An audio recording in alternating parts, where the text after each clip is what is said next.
সৰ্বসাধাৰণ মানুহে আৰক্ষী দেখিলে ভয় কৰে আনন্দ মিশ্ৰই এনেকুৱা এগৰাকী আৰক্ষী বিষয়া আছিলে যিগৰাকী আৰক্ষী বিষয়াক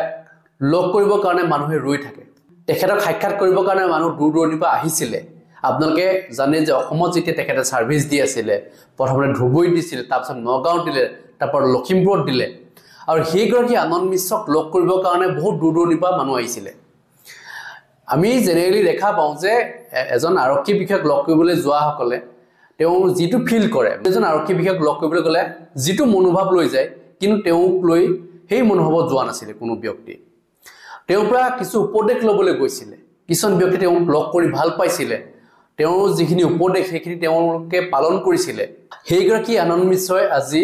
বক্সাৰ এটকা সৰু ঠাইত তেওঁ যি হেৱা আগবাঢ় ওলাইছে তেওঁক আমি অভিনন্দন জ্ঞাপন কৰিছো তেওঁ আগবাঢ়ি যাওক কাৰণ তেওঁ জেনেকৈ এগৰাকী আৰক্ষী বিষয়া হিচাপে যিখিনি কাম কৰি গৈছিল তেনেকে এজন ৰাজনৈতিক নেতা হিচাপে সেইখিনি কাম কৰি যাওক সকলোৰে আশীৰ্বাদ আছে আজি কি কৈছে আনন্দ মিশ্ৰৰ সেই মন্তব্য আপোনালোক শুনালৈ বিচাৰিছো অসমীয়াতে কম কি বহুত বহুত ধন্যবাদ সকলোৰ ইমান আপুনি মৰম দিলে ইমান আশীৰ্বাদ দিলে সেইটো কাৰণে আজি যি হ'ব পাৰিছো কৰি আছো চেষ্টা থাকিব কি যি আমাৰ য'ত কাম কৰিব পাৰো আপোনাৰ অসমৰ কাৰণে কাম কৰিব পাৰো আৰু অসমৰ মানুহ য'ত পাম তাক মোৰ যি সেৱা হ'ব পাৰে সেইটো সদায় দি থাকিম বহুত বহুত ধন্যবাদ